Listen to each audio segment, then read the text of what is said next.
நேயர்கள் அனைவருக்கும் இனிய பொங்கல் நல்வாழ்த்துக்கள். என்னுடைய அடுத்த படம் கெத்து இந்த 14ஆம் தேதி உலகமெங்கும் ரிலீஸ் ஆகுது. ஃபஸ்ட் டைம் வந்து ஒரு க்ரைம் ஜானர், முதல் 3 படமும் வந்து காமெடி ஹியூமருக்கே முக்கியத்துவம் கொடுத்து எடுத்திருந்தோம். இந்த படம் கொஞ்சம் வித்தியாசமாக வந்து கொஞ்சம் சின்ன ஆக்ஷன் சீக்வன்சஸ் எல்லாம் இருக்குது. ஃபஸ்ட் டைம் சத்யராஜ் சார் அவரோட வந்து ஒரு காம்பினேஷன் எனக்கு. சத்யராஜ் சார் என்னோடய ஃபாதராக நடிச்சிருக்கிறாரு. படத்தோட டைட்டில் கெத்து. அவரோட கேரக்டர் தான் வந்து ஒரு கெத்தான ஒரு கேரக்டர் படத்தில். ஊரில் நடக்கிற எல்லா பிரச்சனையும் மூக்க நுழைச்சி வந்து வீட்டு வரைக்கும் இழுத்துட்டு வர ஒரு பிடி வாத்தியார். அவருடைய பையனை நான் பண்ணியிருக்கேன். எந்த ரொம்ப சாதுவான ஒரு அமைதியான ஒரு பையன். இவங்க 2 பேரும் வந்து ஒரு பிரச்சனையில் மாட்டிக்கிறாங்க. ஸோ அந்த பிரச்சனையிலேருந்து எப்படி வெளில வந்தாங்கிறது தான் கெத்தோட கதை. விக்ராந்த் ஒரு ரொம்ப முக்கியமான ஒரு கேரக்டர் பண்ணியிருக்காப்புல. என்னோடய நட்புக்காக வந்து ஒரு நெகட்டிவ் கேரக்டர், அதை வந்து ரொம்ப அழகாக ரொம்ப ஸ்டைலிஷாக பண்ணியிருக்காப்புல. வணக்கம், நான் விக்ராந்த் பேசுகிறேன்.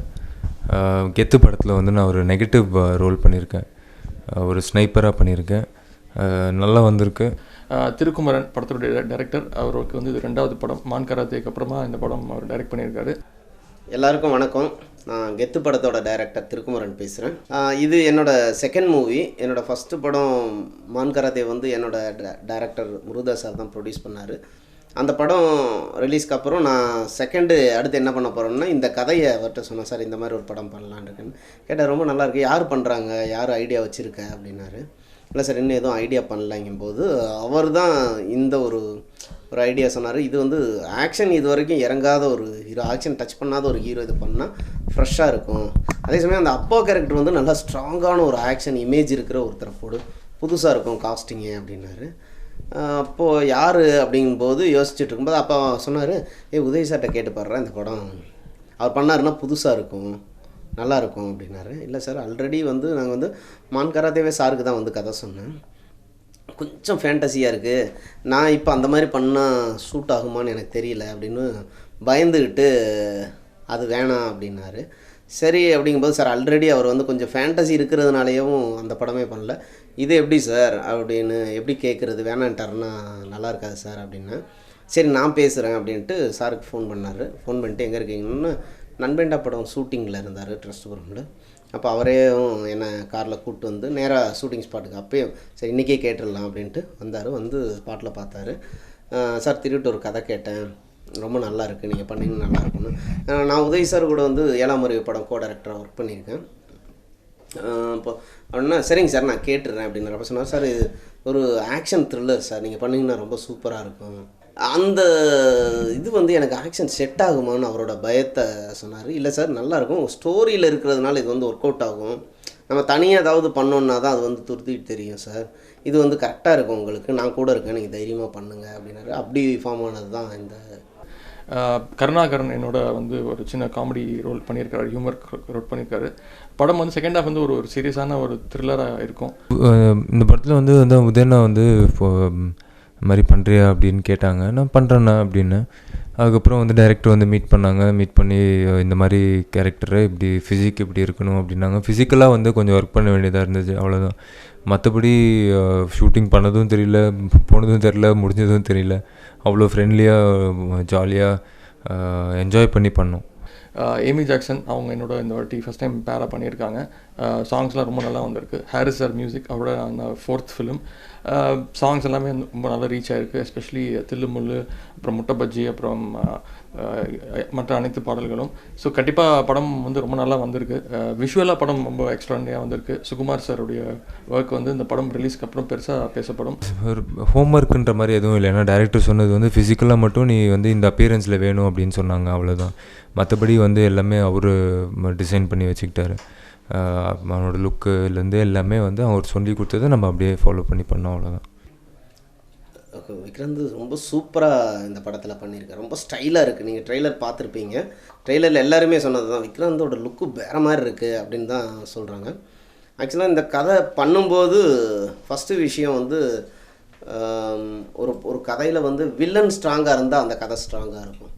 அப்போ ஃபஸ்ட் டைம் ஒரு ஆக்ஷன் பண்ணுறாரு அப்படிங்கும்போதே சரி வில்லன் கேரக்டர் நல்லா ஸ்ட்ராங்காக பண்ணணும் அப்படின்னு தான் பண்ணது. பண்ணிவிட்டு என் மைண்டில் இருந்தது ஃபஸ்ட்டு வந்து வித்யுத் ஜாம்பால் துப்பாக்கி வில்லன் தான் ஃபஸ்ட்டு இருந்தது. நான் தான் உதய் சார் சொன்னேன், சார் அந்த கேரக்டர் வந்து வித்யுத் ஜாம்பால் பண்ணால் நல்லாயிருக்கும், ஏன்னா இது ஒரு ஸ்னைப்பர் கேரக்டர். இந்தியாவோட லாங்கஸ்ட் த டிஸ்டன்ஸ் ஷூட் பண்ணுற அந்த ஒரு ரெக்கார்டே அந்த வில்லன் கேரக்டர்கிட்ட தான் இருக்கும். ஒரு மார்கோஸ் ட்ரெயின்னா அந்த கமாண்டோன்னா அந்த ஃபிசிக் வேணும். மார்க்கோஸ் கமாண்டுங்கிறது நேவியில் இருக்கிற ஒரு ஃபோர்ஸு. அவங்க வந்து ஹைலி ட்ரெயின்டு, அவங்களோட ஸ்கில்லே வேறு. அந்த மாதிரியான ஒரு இதுக்கு மேட்ச் ஆகிறது கரெக்டாக இருக்கும் அப்படின்னு சொன்னேன். அவர் சொன்னோன்னே உதய் சார் சொன்னார், ஏன்னா வித்யுத் ஜாமல் இப்போ தாங்க விஜய் கூட ஒரு கேரக்டர் பண்ணிருக்காரு, அவர் கூட வில்லன்னா ரொம்ப ஓவராக இருக்கும், நீங்கள் தமிழ்லேயே ஏதாவது பாருங்கள் அப்படின்னாரு.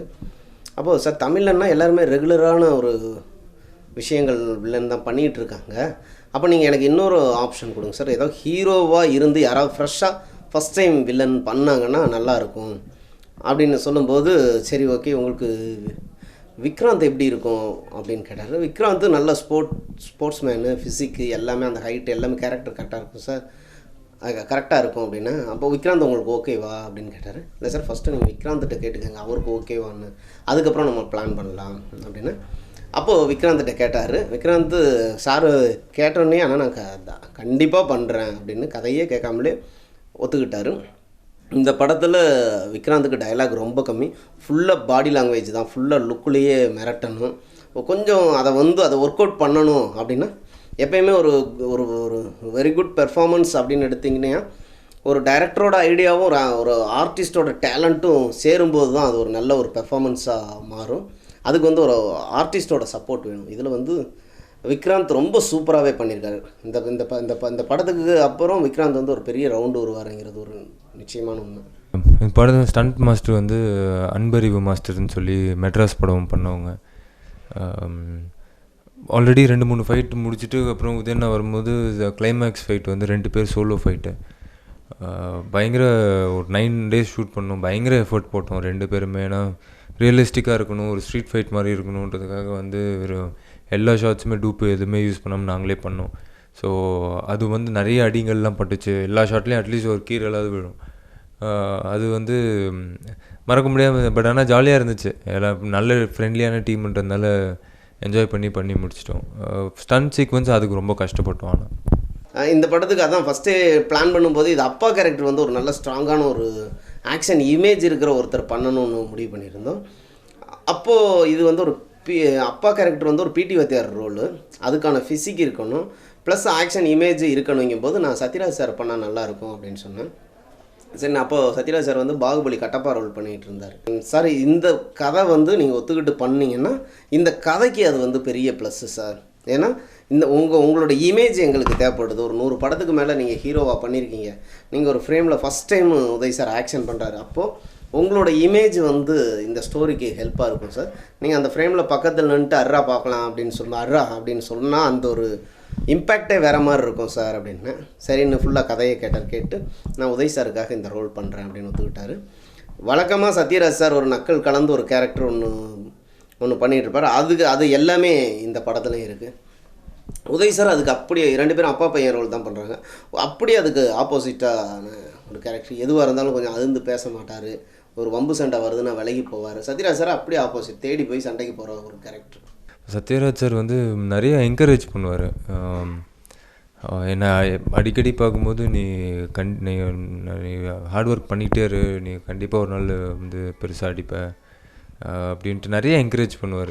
இது நல்லா இருக்குது, இது இப்படி பண்ணு அப்படி பண்ணு, சின்ன சின்ன விஷயங்கள் நிறைய சொல்லி கொடுப்பாரு. இன்னொன்று ஒரு ஒரு ஒரு வெர்சிட்டாலிட்டி எப்படி மாற்றிக்கணும்னு நிறைய சொல்லி கொடுப்பார். ஒரு கேரக்டருக்கு எப்படி மாறிக்கணும் அப்படிங்கிறது. அதில் அவர் சொல்கிறது எப்போவுமே கெட்டப் ரொம்ப இம்பார்ட்டண்ட்டு, அதுதான் பாதி ஒரு கேரக்டரை பூஸ்ட் பண்ணும் அப்படின்னு நிறைய சொல்லி கொடுக்குறாரு சார். இல்லை, ஹாரிஸ் சார் கூட நான் 4 படம் ஒர்க் பண்ணியிருக்கேன். அதுக்கு முன்னாடி நான் அசிஸ்டண்ட்டாக 3 படம் ஒர்க் பண்ணியிருக்கேன். இந்த படத்துக்கு நான் செகண்ட் மூவி இது பண்ணணும் அப்படிங்கும்போது ஆல்ரெடி உதய் சாரோட டீமில் இங்கே 7ஆம் அறிவு கூட நாங்கள் ஒர்க் பண்ணியிருக்கோம். உதய் சாரோட எல்லா படங்களும் ஹாரிஸ் சார் தான் பண்ணிகிட்ருக்காரு. பியூட்டிஃபுல்லான சாங்ஸ் இந்த படத்துக்கு கொடுத்துருக்காரு. நான் சரி அவருக்கு கதை சொல்லணுங்கும் போது நான் ஃபோன் பண்ணும்போது கௌதமேனன் சார் படம் ஒன்று பண்ணிகிட்டு இருந்தார். அப்போ அதோட RR ஒர்க்கு ஃபைனல் ஸ்டேஜில் போய்ட்டு இருந்துச்சு. அப்போ நான் பண்ணும்போது அவர் எடுக்கலைன்னா நான் ஒரு மெசேஜ் பண்ணிவிட்டேன், சார் இந்த மாதிரி இந்த விஷயம்னு. அப்புறம் நைட்டு 11:30 மணிக்கு கூப்பிட்டுட்டு இப்போ தான் மெசேஜ் பார்த்தேன், எங்கே இருக்கீங்க அப்படின்னாரு. சார் வீட்டில் இருக்கேன் சார். சரி ஸ்டுடியோ வர்றீங்களா அப்படின்னாரு. சரி, அவரோட ஸ்டுடியோ பக்கத்தில் தான் எனக்கு வீடு. ஸ்டுடியோ வந்தேன். சரி கதை சொல்லுங்கள் அப்படின்னாரு. ஃபுல்லாக கதை சொன்னேன். அப்படியே பேசிகிட்டே காலைல 4:30 வரைக்கும் ஆயிடுச்சு. ஆக்சுவலாக அவர்கிட்ட தெரியாத ஒரு விஷயம் என்னென்னா, ஸ்கிரிப்டு நாலேஜ் ரொம்ப வெரி குட் ஸ்கிரிப்ட் நாலேஜ் இருக்கிற ஒரு மியூசிக் டைரக்டர். அப்போ நான் அவர்கிட்ட சொன்னது, சார் இந்த படத்துக்கு நீங்கள் மியூசிக் பண்ணணும். ஏன்னா இந்த கதையில் வந்து நான் வந்து டைலாக்ஸை பெருசாக நம்மள ஒரு விஷுவல் ட்ரீட்டாக இதை கொடுக்கணுன்னு இருக்கேன். ஒரு ஆக்ஷன் த்ரில்லர் எங்கும் போது எனக்கு விஷுவல் ஸ்கோப் இருக்கணும். இந்த இந்த இந்த படத்தில் கேமராவும் மியூசிக்கும் அப்படி நான் என்ன நினைக்கிறேங்கிறத சொல்லணும் சார் அப்படின்னு சார்கிட்ட சொன்னேன். சரி ஓகே நீங்கள் கதை சொல்லுங்கன்னு ஃபுல்லாக கேட்டார். கேட்டுட்டு கதையில் இந்த மாதிரிலாம் இருக்கலாம் அப்படின்னு அவரோட சின்ன சின்ன ஐடியாஸும் சொன்னார். ரொம்ப ஹெல்ப்ஃபுல்லாக இருந்தது. ஹாரிஸ் சார் கூட ஒர்க் பண்ணது எனக்கு ஒரு பெரிய ஒரு கிஃப்ட்டுன்னு தான் சொல்லணும். இல்லை இந்த படமே வந்து அதான் ஒரு ஃப்ரெண்ட்ஸ் இப்போது நான் பண்டிநாடு பண்ணும்போது விஷாலோட போய் ஜாலியாக அப்படியே பண்ணிட்டு வந்தது தெரில, ஜாலியாக போய் ஷூட் பண்ணிட்டு வந்தோம். அதே மாதிரி தான் இந்த படமும் உதயனாவோடவும் ஜாலியாக போய் இன்னும் வந்து எனக்கு இந்த படத்தில் சுகுமார்னு டைரக்டர்லாம் இன்னும் முன்னாடியிலேருந்து தெரியுன்றதுனால இன்னும் ரொம்ப ஃப்ரெண்ட்லியாக இருந்துச்சு, இன்னும் ஜாலியாக இருந்துச்சு. அவ்வளோதான். படமே மறக்க முடியாத எக்ஸ்பீரியன்ஸ். ஏன்னா எல்லாம் நிறைய ட்ராவல், கோவா கொடைக்கானல் அங்கே இங்கே நிறைய ட்ராவல். ஸோ என்ஜாய் பண்ணிட்டு வந்தோம். இல்லை ஆக்சுவலாக இதுக்கு வந்து நான் சொன்னது 2 டைட்டில், தெரி கெத்து 2 ஆப்ஷன் கொடுத்தேன். அதில் வந்து 2மே நாங்கள் ரெஜிஸ்டர் பண்ணலான்னு போனோம். தெரி ரெஜிஸ்டர் பண்ணியாச்சு. கெத்து ரெஜிஸ்டர் பண்ணும்போது இந்த டைட்டில் வந்து கேமராமேன் கோபிநாத் சார்ட்டு இருக்குது அப்படின்னாங்க. அப்புறம் கோபிநாத் சார் வந்து இங்கே ஆல்ரெடி குருவி கம்பெனியில் பண்ணியிருக்காரு, எனக்கும் ஒரு நல்ல பழக்கம். கேட்கும்போது சரி நீங்கள் பண்ணுங்கள் அப்படின்னு கேமராமேன் சார் கோபிநாத் தான் விட்டு கொடுத்தாரு. அவருக்கு இந்த நேரத்தில் தேங்க்ஸ் சொல்லிக்கிறேன்.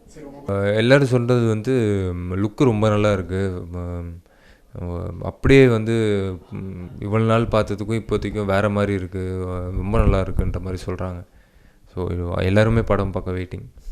முருகதாஸ் அவர் படம் பார்த்துட்டாரா? அவர் பார்த்ததுக்கப்புறம் என்ன சொன்னார்? அவர் கிட்டத்தட்ட இது வரைக்கும் அவர் 7 தடவை பார்த்துருக்கார். என்ன சொன்னார்? நல்லா இருக்கணும். அவரோட ஸ்டூடெண்ட் பண்ணது அவருக்கு பிடிக்காம ஜனங்களுக்கு பார்க்கணும், அவங்களுக்கு பிடிக்கணும். நல்ல சின்ன சின்ன விஷயங்கள்லாம் எனக்கு சொல்லி கொடுத்தாரு. இது இந்த மாதிரி இருக்கணும், இது மாதிரி இருக்கணும், இது இந்த மாதிரி கரெக்ட் பண்ணிக்கணும். எடிட் ஷூட்டில் உட்காந்து ஒரு 4-5 தடவை படத்தை பார்த்தாரு. நிறைய அதை ஃபைன் டியூன் பண்ணார். கடைசியாக சினிமா வந்து நீங்கள் தான் வந்து பயங்கர ரூல்ஸ் எல்லாம் பிரேக் பண்ணுற மாதிரி சிவகார்த்திகேயன் சார் வந்து காமெடியாக பண்ணிட்டு இருந்தாரு. டக்குன்னு ஒரு பிரேக் பண்ணி ஒரு ஆக்ஷன் பண்ணனால ஒரு ஃபைட் பண்ண வச்சிட்டீங்க. இப்போ அதே மாதிரி தான் உதய் சார். அடுத்து யார் இது மாதிரி? அடுத்து என்னோட சார் ரஜினி சார். ஆனால் அவருக்கு ஒத்துக்கு வரான்னு தெரியல. கண்டிப்பாக படம் தியேட்டரில் போய் பாருங்கள், உங்கள் எல்லாருக்கும் பிடிக்கும் நான் நம்புகிறேன். தேங்க்யூ. இந்த படம் வந்து பொங்கல் அன்றைக்கி ரிலீஸ் ஆகுது. எல்லோரும் போய் தியேட்டரில் பார்த்து எங்களை சப்போர்ட் பண்ணுங்கள். தேங்க்யூ. கெத்து படம் பொங்கலுக்கு ரிலீஸ் ஆகுது. எல்லோரும் தியேட்டரில் வந்து இந்த படத்தை பாருங்கள். ட்ரெய்லர் பார்த்துருப்பீங்க. ட்ரெய்லர் உங்களுக்கு எல்லாருக்கும் பிடிச்சிருக்குன்னு நம்புகிறேன். அதே மாதிரி படம் 2 மணி நேரம் உங்களை அழகாக ஒரு என்டர்டெயின்மெண்ட் பண்ணணும். இது ஒரு ஆக்ஷன் த்ரில்லர் மூவி. ஒரு புதுசான உதய் சார் இதில் பார்க்கலாம். ஃபஸ்ட் டைம் ஆக்ஷன் பண்ணியிருக்காரு. சத்யராஜ் சார், விக்ராந்த், கருணாகரன், அனுராதா, ராஜேஷ், இப்படி நல்ல நல்ல ஆர்டிஸ்ட்லாம் இதில் பண்ணியிருக்காங்க. ஹாரிஸ் சார் மியூசிக் பண்ணியிருக்காரு. சுகுமார் சார் கேமரா பண்ணியிருக்காரு. இந்த படம் உங்களுக்கு எல்லாருக்கும் பிடிக்கும் நம்புகிறோம். எல்லோரும் சேர்ந்து இது ஒரு அழகான ஒரு விஷுவல் ட்ரீட்டாக வரணும்னு சேர்ந்து ஹார்ட் ஒர்க் பண்ணியிருக்கோம். கண்டிப்பாக எல்லோரும் வந்து தியேட்டரில் பாருங்கள். எல்லாருக்கும் பொங்கல் நல்வாழ்த்துக்கள்.